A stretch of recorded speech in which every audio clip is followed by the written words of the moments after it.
Alrighty, no reira. Um, we'll get into it, and anyone who makes it through the door before the door shuts, kei te pai tēnā, we'll let them in. And I mihi nui ana tēnei kia koutou katoa, kua nau mai whakatau mai, kua tauti mai i tēnei ata, i tēnei ahi, taku he. Hei ruruku hohonu ana ki enei o ngā kōrero o tātou, me ki ngā kōrero o tātou, huri no i te motu, e whāngai tonutia i tēnei o ngā whakaro o Te Tiriti, me ona āheitanga ki tēnei mea te kupu belonging. No reira, ai mua e ki i tērā, ka whakatūwhera i roto i te kupu o tō tātou kaumātua i toro mai, hei kupu pono mo tāhono i tēnei wā. So what we're going to do, and welcome everybody. Understandably, there might be some, I can't unmute, I can't take my camera off, and that's just intentional at the moment, but there will be an opportunity for us to do that. And before we kick off, just letting you know that we're going to kick off in a second with our whakatauki, which was handed to us by Professor Tom Roa from the University of Waikato, who is also a tino rangatira and amongst in the Waikato. So very respected rangatira, and we're privileged to share his whakatauki, which guides tāhono and its mahi in relation to this kupu belonging. Nō reira, kia tīmata tātou. Nō reira, ka hoka tāhono i uta, ka hoka tāhono i tai. Are rea ko whiti, ka tau ki ko wini, ka tau ki ko wana. Tuturu o whiti whakamaua kia tīna, haumi e hui e, ai ki e. And just a reminder, as we are doing this in conjunction with Te Tiriti-based Futures, to let everyone know of the tikanga that they set out in terms of their code of practice while doing and delivering this. So, kia ora tātou, just be mindful that we are, curious, open and respectful. We make generous assumptions. We take the lessons and leave a lot of the details where we can. One person, one mic, and that'll be explored during the breakout room section of this wānanga. And we also speak from our own experiences. So these are our experiences and things that people have shared with us. He taonga I nei mea te kōrero. So obviously it's just that we've taken quotes from our belonging experiences and put them in here today. So there's no identifiable characteristics or anything that ties them to the people who have said them. And we have been intentional about that as well. Atu I tērā, ka tīmata I runga I te ahu pai. I runga I a tātou anō, nō reira, I might just hand it over to Anjum to introduce us and who we are. Start us off. Ka pai? Tēnā koutou katoa, he uri tēnei no ingia, ko Pama Shamin Rawa, ko Aniso Rahman o ko Kaumātua, ko Kirikiri Roa Toku Whatamanawa, ko Waikato te awa I mahia nei aku maharahara, te Kirikiri Roa aho e noho ana unaine, ko Anjum Rahman tuku ingoa.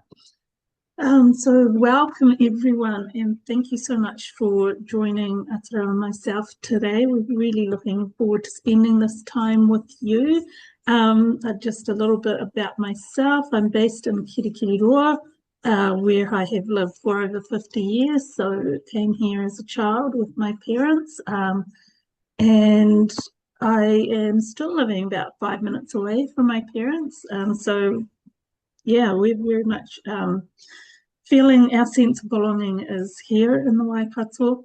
And I have my 2 kids who were born here, a moko, as well. And just before I got into introducing Tahono Trust, I'm going to pass over to Ataro to introduce himself.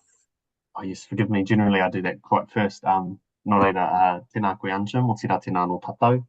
Ko Ataro Hamilton tōku ingoa, ai, he uri tēnei o ngai wi maha o tika Māui me ki Ngāti Kahungunu, Ngā Rauru, Ngāti Raukawa anō hoki. He taura e here hoki atu ki te tai tokerau, te tai rāwhiti, roto o Waikato, huri atu ki te upoko o te ika ki te whanganui ātara. So kia ora, Atara Hamilton is my name, project facilitator for Tāhono and project lead on a couple of pieces. And I hail from all around the motu of the North Island to many different iwi, so pretty much from the top all the way to the bottom, but my core is always in the middle, right next to the heart. and that connects me to Ngāti Kahungunu on the east coast, Taranaki in the west coast, or Ngā Rauru, Kitai, and Ngāti Raukawa in the Waikato. And I'm based in Ōtautahi Christchurch at the moment, so under the mana whenua of Ngāi Tahu Ngāi Tuahuriri Kāti Māmoe Waitaha. And that's a little bit about me. Yeah, really excited to have you all in the room today and to have a kōrero. So back over to you, Ehua. Oh, yeah, very cool. So what's going to happen today is we're going to talk at you for a bit, and that bit is being recorded. And then we thought it would be great for you all to have a bit of kōrero amongst yourselves. So we will turn the recording off at that point. We will be looking to pop you into breakout rooms. And so we have a couple of discussion questions that we're going to use for you to anchor your discussions around. And for those of you who arrived late and whoever wants to, please feel free to continue to introduce yourselves using the chat function. The chat function will be available to you all throughout the session. So about Tāhono Trust, we were formed in 2019, and it kind of came out of the Christchurch mosque attacks, and we were thinking at that time, like, what can we do that is a long-term community-based response? And we began very quickly focusing on building belonging and how we could do that, and particularly across different communities. So one of our core ways of working is that we like to bring together cross-sector groups, which we know also that people belong to multiple communities, and so it's really hard when you have to split yourself off to be over here in this space and then someone else and over here in that space. So just really creating that space. Our commitment to Te Tiriti was right from the beginning, but at the beginning we weren't sure exactly what that would look like or how it would work, but we were very lucky after many conversations and at least a year-long journey to be connected with Ata's koro, who guided us through what that might look like for us. And so we did go to a co-lead position back in around 2021, and we tried that for a couple of years. And then we decided we were going to move to collective decision-making, and so that's what we do now. We using a consensus decision-making based model. But Te Tiriti is, essential to all of our kaupapa. And so we do a lot of community building. We hold various different rōpū. Atara, you might want to move to the next slide. This is our comms person, Storm, who loves for us to share photos of some of the mahi that we do, and who's very ably supporting us today. But yeah, so we have programs like, we have a cross-sector rōpū called Tāhono Media, which is working on better media representation.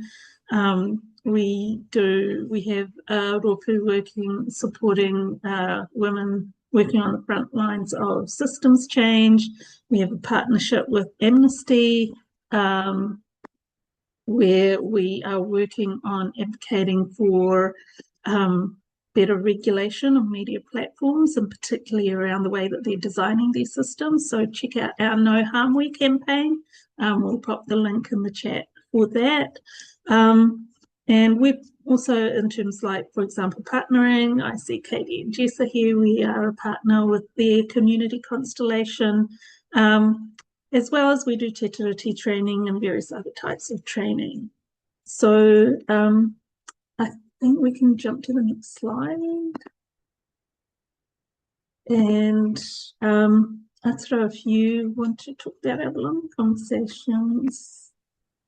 Yeah, hi. So alongside obviously our core, we have two, I would say we have two pieces of our core business. One is the seeding of constellations, and the other is the ongoing engagement with our communities around belonging in Aotearoa. And so We run a series of belonging conversations all across the motu. So very similar to my whakapapa, goes all the way up to the top of Tika Maui and comes back down to currently where I am, and even further south, we've gone to Murihiku and Waihopai. So the conversations take us across the motu. And we started our first set of conversations in 2020, reaching a number of communities and people across 45 locations, 17 regions. We've since had two follow-up wānanga on the same vein of belonging. And similarly, the questions remain. However, what we've noticed is that, you know, as time goes on, things also change as well. So we're back on the road this year, the second half of this year, to continue what the next phase of our belonging conversations look like. And we meet, like I said, community groups, organisations. We meet with individuals. We meet in different spaces. We meet on marae. We meet in community centres. We meet all across in many different ways and at all different times of the day. We do conduct some online as well for those of us who aren't in Aotearoa and can't attend in person, but still have a strong connection to here. We really want to explore and utilise the understanding of belonging, so that in Aotearoa, what we can do when it comes to setting our other piece of work or the constellations that we've identified, where the greatest need is for belonging, and how we overcome some of those challenges. So in these kōrero, we do explore that, and they naturally kind of come out when people talk Anjum. So really, it's a bit about that. It's kind of, it feeds into the other piece of work, but it's really quite heartening, I think, because a lot of people from all different experiences, though living in the same community, can share some really, really powerful stories. Yeah, and we have a particular process, so it isn't just that we bring people in a room and just start asking them questions. We are well aware of creating safety in the space, of making sure that people settle in, and so we design that really deliberately, and also because people are sometimes sharing some really difficult stories. Being able to offer each other and create that ability for people to be able to share safely and come out of the conversation feeling upheld, feeling stronger, feeling heard, is really important to us. So, yeah, that's just what I wanted to add there. So, yeah, I can talk to that. Like when we designed the questions, so you'll see them on the screen, we were really mindful of accessibility. So we wanted the language to be really simple, thinking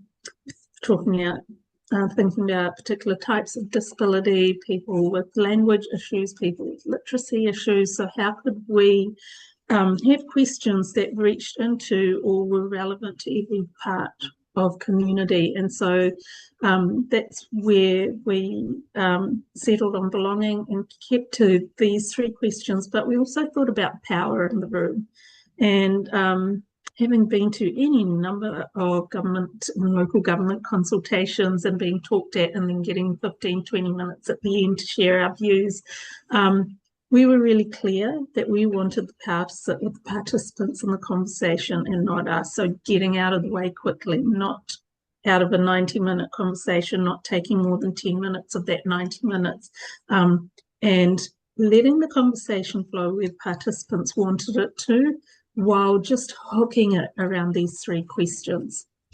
So, yeah, I think we can jump into what people said. Oh, yeah, a little bit of who we were talking to. Did you want to cover that? Yeah. So briefly, I talked about our experience across many diverse communities. So we've spoken to tangata whenua, we've spoken to people, young, old, all ages, and really, it's funny because we don't necessarily engage with a target group. I would say very, very rarely are our belonging conversation target group specific. Generally, in one conversation, we can have many representations, and I think that's the uniqueness of these questions, that when designed, or when we design them, that's the unique ability that they have, is the simplicity of them, but also the ability for people to really resonate with the kupu. So it works across gender diverse, multicultural communities, and it was intentional, Anjum, the language. Yeah, Um, and like really thinking broadly about diversity, because the minute you say diversity, everyone thinks of cultural or ethnic diversity, but we were like, nah, all the bases in the Human Rights Act plus the yeah. stuff that isn't there. You know, Mm. things like that, the phobia, socioeconomic differences, rural versus urban, all the things.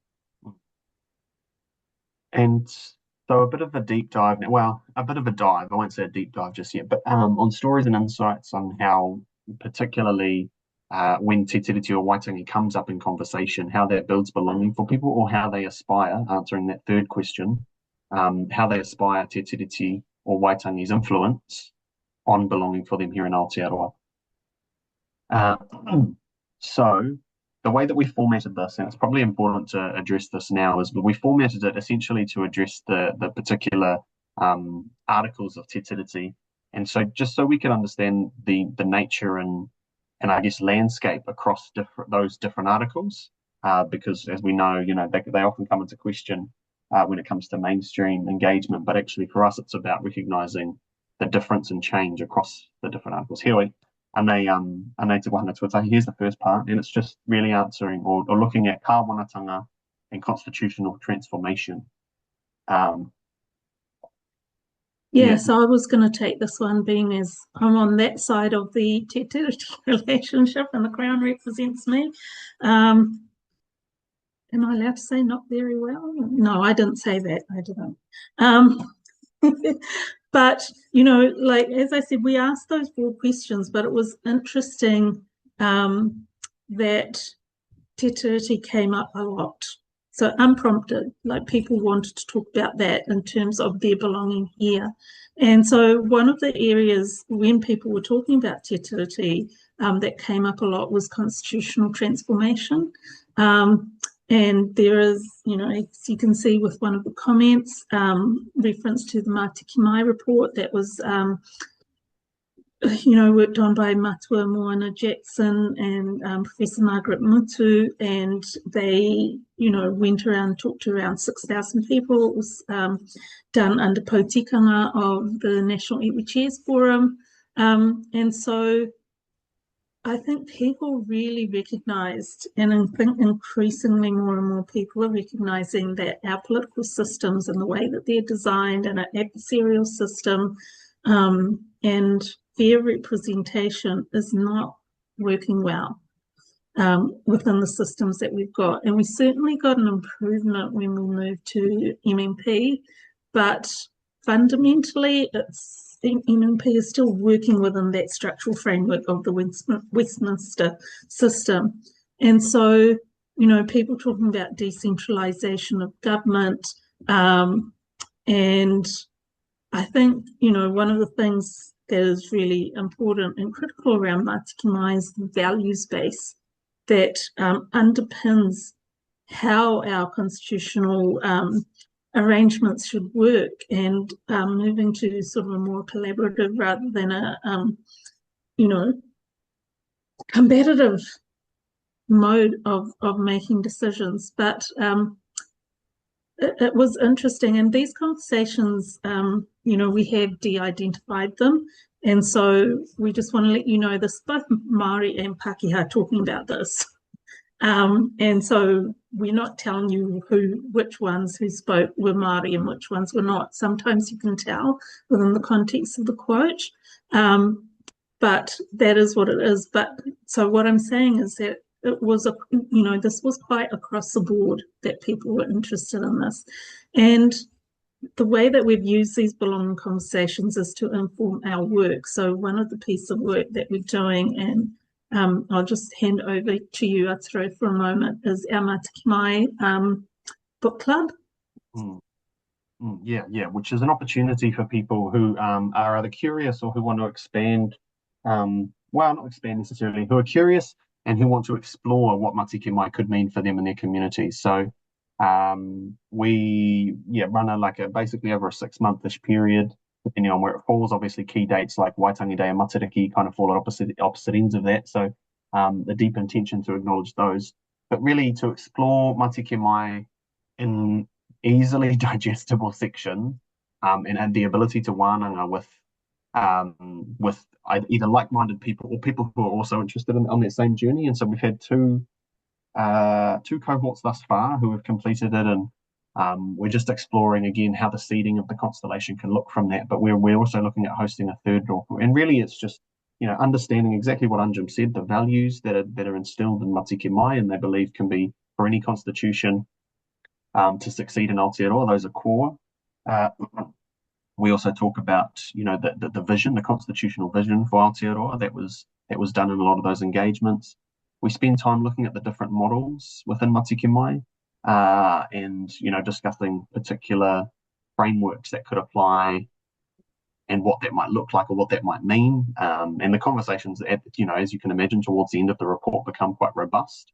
But people have a real affinity to the pieces that include tikanga and kawa, I think in a recognition of tangata whenua being those custodians now, the mana whenua rather of these conversations. So yeah, it's really cool. I mean, I really enjoy it, but I'm on the facilitation side. Here it's good if you want to expand or explore or just kōrero to some people when they're kind of safe and easy. And I know some people who are here today have participated in parts of those and all of those. So it's something that we hope to continue doing just to elevate the next step of Te Tiriti conversation, and include obviously the core, because inside Matike Mai is Te Tiriti, He Whakaputanga, UNDRIP, which is the Declaration on the Rights of Indigenous People, and tikanga and kawa being the kind of cornerstones of those kōrero. So yeah. It sounds good, and I won't spend too long on this one. And we can send these slides out if people do want to engage with the quotes a little bit more. But really, across the board, there's a sense that we do not know enough, And I think in terms of capability on both sides, one is, even up to millennials, there wasn't adequate teaching of Te Tiriti in school. So for people older than that, they really just don't have the history. So they don't understand it. They don't understand the context in which the conversations were taking place. They don't even know about He Whakaputanga and the organising that happened before Te Tiriti. So there's a whole huge gap to fill there if you want to be a partner in this of getting people better educated and better understanding. And on the other side, also, when we think about building capacity and capability, like we have absolutely amazing leadership through Te Ao Māori, but we also know that in so many spaces there have been barriers to leadership, barriers to being able to build that kind of capacity as well. So, thinking of how we can bring people up to do the partnership well and to have the best conversations. And that came through a lot as people were talking about Te Tiriti.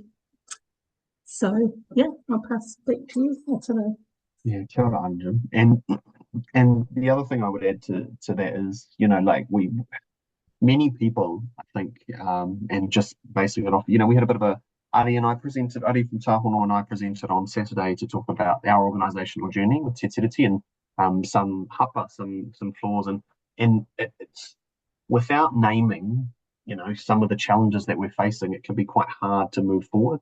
And that's what I think is quite cool about building capability on both sides and having those pieces, is people are aware in community about the partnership element that is required to elevate tātou, to get to that in Te Ao Māori, where we all probably heard it before, to achieve that Hawaii ki hau, that horizon that is, or that distant land of wonder and amazement. Heoi, this next section refers a lot to the tino rangatiratanga mana motuhake of Māori and their inherent rights as tangata whenua. So, how does that power shift occur? And really, when we're looking at mana motuhake, it's about engaging Māori as Māori. How do we put that at the centre of it? And people that we've had conversations with have really identified shifting the thinking from mainstream, right? Some people who are aspirational really understand the notion that to uh, to get to a new system, we need to be able to shift our mainstream thinking so we don't think about a mainstream system, and really moving away from this focus on uh, building a strong economy first, rather than putting, knowing that that will happen through the kind of work that we do. And here you can see that people believe that people, oh my gosh, I've just said people too many times. Some people believe that, everything is happening to us when it comes to Te Tiriti. And the whole thing about kaupapa family and extended family is that family can look different, right? Those structures can look different within communities. So what does that mean when we're giving power to a marae, a hapu, someone who has the authority over a particular space, wahi, tapu, whatever that may be, ngā wai. And then also, again, how do we flip the current constitutional system upside down to recognise that Te Tiriti o Waitangi and he whakaputanga are actually underpin what Aotearoa should be built on. And I like this bit here, a te ao Māori way of doing things. A lot of migrants relate to our culture and our treatment of people, our values of whakapapa like others do. So and we know that when we engage, right, Anjum, with diverse communities, there's a connection, a direct correlation with land, and sometimes land loss, land confiscation, but the culture that's deeply entrenched in that whenua. Yeah, and also like the amount of people from ethnic minority communities, not all of them are refugee and migrant, but the amount of them that are actually asking for Te Tiriti training and actually wanting to engage is quite heartening for us. And or asking the question of where is our place in this, because sometimes they don't know that they should engage, and if they should, what that might look like. So yeah, there's so much scope here.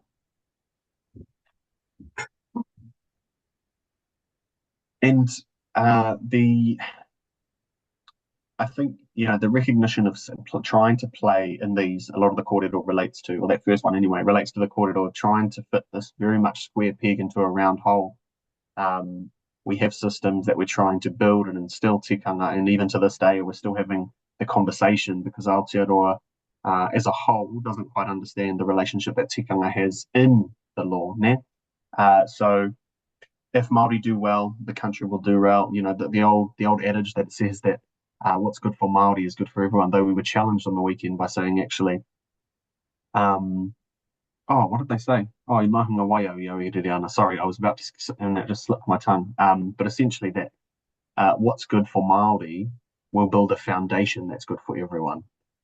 Because it's really understanding, and we're not, here ki ngā whakaaro, but what we're trying to, I guess, understand in this is how do we do genuine, like the constraints that are put around us in a system when we think about tino rangatiratanga is there's always an answerable power, and how do we shift that kind of narrative to ensure that people are not answering to a power, but actually people feel a part of the solution, and I can see, when people talk about, you can see why Māori today are affected because of the history and the whakapapa, and a lot of people don't understand that. I think the relationship there sits as well with across the table conversations with some of our ethnic and migrant communities, because there's the history that we all share. And I talk about a lot that there's a golden thread, and it actually goes back beyond 1800s and beyond 1840, but we stopped looking. And so how do we, when having these historic, looking back at where we started, how do we take those whakaaro and bring them back in to say, well, actually, we're deeply connected beyond the signing of Te Tiriti o Waitangi. Te Tiriti o Waitangi is a stake in the ground, and it says, ane, let's encourage people to come to Aotearoa, and let's also ensure that they have their mana intact when arriving in. You can't, that says it right here, you can't change anyone's DNA, but you can change the way that people respond. And I think that's the level of aspiration that a lot of our whānau wish to have when it comes to conversations like this, particularly around tino rangatiratanga, because it's tricky to navigate. Our whānau also talked about the value of Indigenous knowledge, which I've kind of touched on there as across how it overlaps. But recognising that and I like this one. Well, I don't like it, but it comes up a lot, doesn't it? That anyone can start a waiata, anyone can start a karakia, and that's what we try and encourage. Is how can we do that in a way that is meaningful? Ne? Ari and I always talk about we can't just say a karakia, we have to do karakia because it's easy to repeat something. Ne? Here it's different when you're in a position where you have to be intentional. So we really try and explore in these kōrero how much we can draw out of people and their indigenous whakaaro, because those questions, it's all about the expanding questions in the middle, I think, but it pulls out some real gems, Anjum. Is there anything you want to add there? Kyle, haere tonu. Mana taurite, and some of you may be familiar, some of you may not be familiar with this description, but I took a leap and put this there as a header for the final article, which talks primarily about equity and some whakaaro that people have about that, right? And some of these talk about the importance of specific allocation of resource to Māori. The data that we know highlights the darker side of Māori behaviours and misses out on the recognition of actually the Māori talent and the Māori skills that we have all across Aotearoa, rather showcased in different ways. And I think if you're familiar with the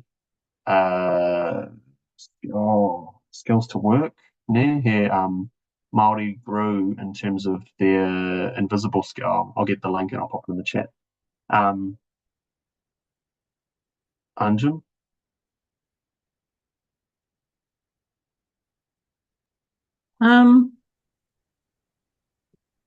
Yeah, I mean, I think, we have a treaty, Te Tiriti, which is talking about equal rights, but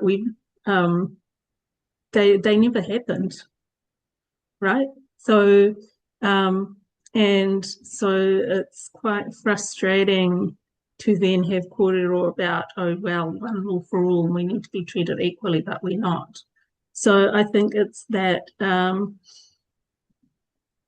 and people talking about, in this space, in this area, talking about the fact that what that unequal treatment looks like and what that discrimination looks like. And, we have other like our Bridging Cultures kōrero, where we design conversations to be hosted at marae to really start talking about issues of racism amongst not just the Pākehā community and people of colour, but how are we relating to each other? But it just brought home so much through those stories that the inequities and the ongoing and harmful impacts of them are just so strong, and the new ones that keep happening. Yeah, so, and UNDRIP really just highlights the importance of Māori-made Māori governed, Māori-owned structures that support tangata whenua. And I think when we saw what happened with Te Aka Whaiora and Te Whatu Ora, we were on the path of something great, and then to have it taken away puts us a little bit behind. So, and the final thing, obviously, is that puts us all in equities. If we all have a focus on papatua and people, again, are super conscious of that, there needs to be a bigger understanding and learning around things like the whanganui as a river, engari, whanganui, taranaki, aoraki, all of these entities exist now. And if you're really familiar, then up in the far north, they're talking about giving status to tohora, because these are taonga, again, addressed in Te Tiriti. And if we think about the protection of taonga, it's just an exploration. So really it heartens me because people are really exploring a little, more so this idea that what protection looks like is beyond our front gate, and acknowledging that we're not going to have toitu te whenua hatu ngaronga tangata. The land will be here long after we leave, so we have to leave it in the best possible state. And finally, this one was the verbal article, the spiritual article. So any interpretations that we made on this were more around well-being rather than a focus on spiritual. So we categorize those to think about whānau, hapu, iwi, and tangata well-being. Yeah, and I think I mean, and when we think of the context of where that article, the discussion was really around Catholic and Protestant and, the warfare and the history that Europe had carried around that and making sure that that didn't happen here. But as we start thinking about who and where we are now, that wider sense of well-being, and people seeing that through Te Tiriti, and seeing this article and what Te Tiriti gives us as a way to foster well-being. So, those issues of whakapapa and identity. I still remember one of those early conversations in 2020. We were talking to a group of kaumātua, and they were just so firm. It was like, if you know who you are and you know where you come from, you'll belong. And it was as simple as that for them. And yet, those issues of who we are and where we come from can be so complex for many of us. And when our histories are complicated and not always positive, and what we take from that and what we leave behind, these are really difficult. So and it's there's well-being, I think, is beneficial for everybody, collective well-being in particular. And so the exploration of that and how people respond to how frameworks like Te Whare Tapawhā, right, are conversations that people are starting to normalize as well. And so the well-being kōrero, we're pretty much there, I feel, in terms of the communities that we talk to, because it's a real hook for a lot of them. And if we do get it right for Māori, it'll be right for all, as long as we follow tikanga, which may be a big word I've thrown down. Yeah. Speaking of which, we did put the tikanga